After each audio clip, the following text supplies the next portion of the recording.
بسم اللہ الرحمن الرحیم نحمدہ و نصلی علی رسولہ الکریم اما بعد۔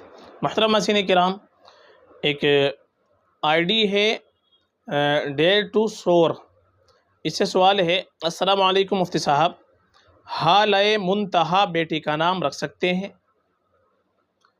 وعلیکم السلام ورحمۃ اللہ وبرکاتہ۔ دیکھیے، جو نام آپ نے پوچھا ہے حالۂ منتہا، یہ دو لفظ ہیں اور دو لفظوں کا مرکب یہ نام ہے جو آپ نے پوچھا ہے۔ پہلا لفظ اس کے اندر آپ نے پوچھا ہے، اس کے اندر آتا ہے حالہ۔ حالہ جو آتا ہے وہ عربی زبان کے اندر حالہ کہتے ہیں، جو چاند کے ارد گرد روشنی کا دائرہ ہوتا ہے اس کو کہتے ہیں حالہ۔ اور منتہا کے معنی آتے ہیں آخری حد، انتہا، با کمال۔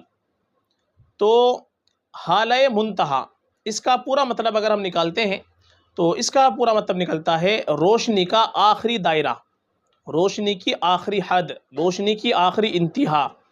اور روشنی جو ہوتا ہے وہ اس کے مرادی معنی عام طور پر خوبصورتی کے بھی لے لیے جاتے ہیں، تو خوبصورتی کی آخری حد یہ اس کے مرادی معنی ہو سکتے ہیں۔ البتہ یہ روشنی کی آخری حد، روشنی کا آخری دائرہ اور روشنی کی آخری انتہا، یہ معنی سارے بن جائیں گے حالۂ منتہا کے۔ تو معنی کے اعتبار سے اگر دیکھا جائے تو یہ نام رکھنے میں کوئی خرابی نہیں ہے، معنی کے اعتبار سے اچھا نام ہے، معنی کے اعتبار سے نام رکھا جا سکتا ہے۔